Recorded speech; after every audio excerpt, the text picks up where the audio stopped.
Tim Stanley is a journalist for The Spectator and The Telegraph. He is also the author of the thought-provoking Whatever Happened to Tradition? Tim regularly speaks out on life issues, and today I'll be talking to him about both the political landscape and the free speech landscape as they pertain to the pro-life struggle. So Tim, thank you very much for taking time out of your schedule to join us on SPUCTV. Now, party conference season has now come to an end, and I understand that you attended most, or in fact all of the major, all of the major political party conferences. Now, should we, as pro-lifers, from that perspective, should we have any hope that any of the major parties might roll back the culture of death? I think reform might open up more of a space for pro-life activism. And given that reform is so far ahead in the polls, that should give people hope. It's significant that Danny Kruger, formerly a Conservative, has joined the party, because Danny was perhaps the biggest voice in the Commons opposing assisted suicide. And I think also, this might seem paradoxical, but we lost the assisted suicide vote, but it was much closer than we thought it would be, given the size of the Labour majority and the assumption that left-wing progressive people are always in favour of expanding the boundaries of death. Turns out not true. There are a lot of people in Keir Starmer's party who got elected who weren't prepared to discuss that issue, hadn't thought much about that issue, but in the process of debating it, have discovered a greater sensitivity on these issues than they thought they might had. I am told by a very reputable source that church attendance among MPs within the Commons, among some MPs within the Commons is up, has risen. And the thinking is that it's risen because of the assisted suicide debate. So on the whole, things look pretty bad, given the legislation that has passed, given that the Labour Party is overwhelmingly pro-choice, of course. But I actually think long-term, the emergence of reform, the growth of a greater sensitivity on life issues within Labour MPs, I actually think there's a lot to be hopeful about in Parliament. Interesting. And we were pleasantly surprised to find unlikely allies in the likes of Jeremy Corbyn, Diane Abbott on the assisted suicide vote. Not just voting the right way, but also giving quite compelling speeches in Parliament as to why they were voting that way. The issue divided the liberal left and the socialist left. It wasn't a division on religious grounds, of course, whereas Tories who opposed it tended to be religious. It's a division on the grounds of constituency, that liberal left-wingers tend to represent the very wealthy kind of people who've been lobbying for this bill, whereas socialist MPs are more sensitive to the needs and experiences of poor people and non-white people and disabled people, all of whom are very sceptical about handing this kind of power over to the NHS. I was very struck by what David Lammy said about, he talked about people in his own family are the kind of people who would feel they wouldn't want to be a burden. And so I think in the course of that debate, a lot of left-wing people were forced to confront the reality of liberal individualism and its conflict with socialist values, where you want to be thinking always about the moral quality of the community and the needs of the most vulnerable people within it. I think the pro-assisted suicide lobby is a bit of a liberal individualist fantasy that everyone is rich, well-informed, and has the best medical treatment. Well, if you represent very poor people, you know that's not the case. Yes, and they have to maintain that blinkered view. Otherwise, their whole argument falls apart, as we saw in the debate. Now, personally, having watched much of the debate in both the Lords and the Commons around Kim Leadbeater's assisted suicide bill, I was struck by just how poor the standard of debate was in the Commons, contrasted with how comparatively high it was in the Lords.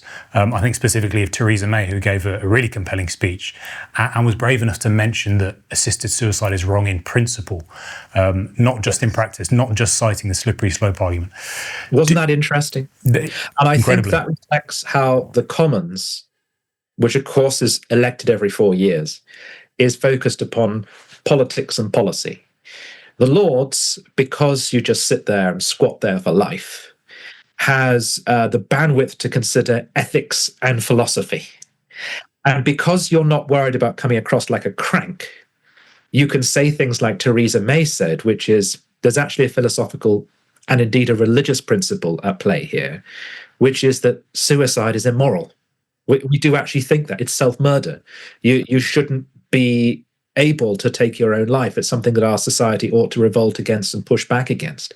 So I wasn't surprised by that. The only thing I would say is that because I think the quality of argument was strongest on our side, we saw a lot of videos of both MPs and peers giving speeches that were so compelling that we watched them and thought, oh, we might win this.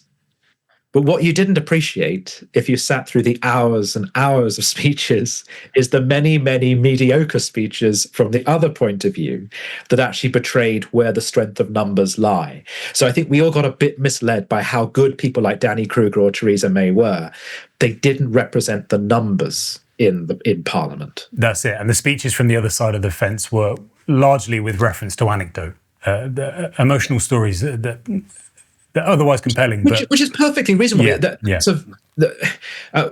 Why not be moved by that? Sure. And there's a moral argument attached to that, which is I have seen or witnessed someone in pain. I don't want them to suffer, and I have no right to tell them that they should suffer. That's a perfectly good moral argument. But I do think that in general, yes, their side relied heavily upon anecdote.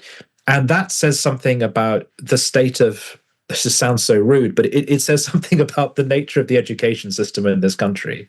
I don't think that for a few generations, we've been teaching logic and philosophy, and there's very little theology in there. And I would say that of myself as well as other people. I'm not just being a massive snob. I think I know much less. I am less thoughtful than my parents or my grandparents were. And I think that reliance upon personal anecdote is the product of a long-term educational change in this country. Yes. Now, Tim, do you see any reason to hope then that the Lords will strike down both assisted suicide and the decriminalisation of abortion, that's an idea that's being floated around? Or is that something they even have the power to do? So theoretically, why can't they do it? Because they're not government bills. If it were a government bill, they wouldn't really be able to do it. But I doubt they're going to do it. I think they're going to raise objections, and I think they will kick up a stink. But my suspicion is it will go through. Partly because of the size of the government's majority, because of the strength of feeling, particularly on abortion. I'm afraid we are a very minority view on that, not just within Parliament, but crucially within the wider country. And we mustn't forget throughout all of this, again, I come back to the good speeches we saw, they don't reflect the overwhelming opinion of British voters. And in many ways, Parliament, they always say Parliament's at its best. Yeah, it is at its best taking a minority view. If you held a referendum on this subject, on many of these subjects, we would lose. It's because when you force someone to think hard about it, then they gradually change their mind over time, which is what some MPs have done. But most people are not like that. So my point is, I doubt the Lords is going to defy these majorities, the House of Commons, or what is probably a public mandate. Right, okay. Now, Tim, back in something personal to you now, back in 2014, as you remember, you were due to debate Brendan O'Neill on the theme of abortion culture, having been invited to Oxford by Oxford Students for Life. Under significant pressure, this event was cancelled for our audience's benefit. Now, over a decade later, do you think that the situation has got better or worse when it comes to pro-lifers and cancel culture? You can answer that better than I can, because I don't speak at universities, I'm afraid. I mean, not because of that incident. That incident at the time just seemed to me to be funny, more than outrageous, because they had booked one college. The college was pressured into pulling out, and it did. And then they kept finding other colleges, and they went all the way around Oxford, finding places that might have hosted it and then didn't, until eventually the people inviting me suggested we have the debate in the street. And then we were into would have been quite a spectacle. Right. And then we were into the territory of whether or not the police might be involved. So at the time, I found the whole thing preposterous. I now realize it was actually the beginning of a trend.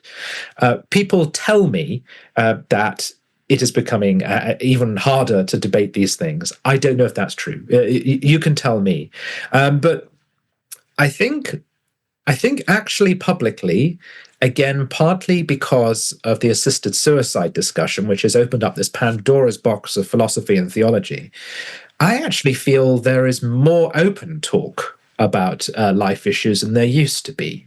And I don't know if that's in part because of the growing voice and strength of the disability lobby, for instance. I think that's a very significant part of this.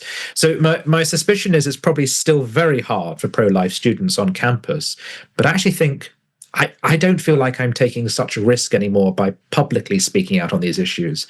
And I tend to find I actually get quite a good hearing. I say that, of course, I should mention that the government has actually made it illegal to even pray outside of an abortion clinic. Precisely. So we must remember that the glass is very much half empty. Yeah. Nonetheless, I do think the public is more open to the debate than they possibly used to be. Yes. Well, since you asked us initially, from our perspective, I will say that students and pro-life societies, they find that there's both a twin attack from both the university unions themselves and, of course, other students. So various universities not allowing pro-life societies to be affiliated into the student union body. Now, thankfully, a few years ago back in Scotland, one university did that, and they were challenged legally and they lost. And so that set a good precedent. So now the persecution comes more from a pro-life student's peers than from the university itself, generally speaking.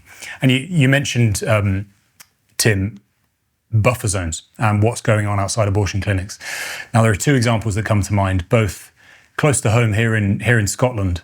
Rose Doherty, who quite simply held a sign up saying, coerced abortion is a crime, here to talk if you want. That was the sign she held up. And she's twice been arrested by Police Scotland because of the buffer zones, of course. And separately, I recently had the privilege of interviewing someone called Herb Geraghty, who was from Washington, D.C., who was arrested under the FACE Act, Federal Access to Clinic Entrances Act, and was later pardoned by Donald Trump himself just earlier this year, in fact. So it's a universal issue. But the situation is particularly bad here. And I say all that to kind of preface the question, would you say that the persecution of pro-lifers is an acknowledgement that the abortion lobby and its allies don't want to debate us, but rather that they want to silence us? Well, on that point, they daren't debate abortion, because once you begin to, the reality of abortion is brought into the public sphere. It is a subject we don't discuss. It's something we don't broadcast. It's something we don't show.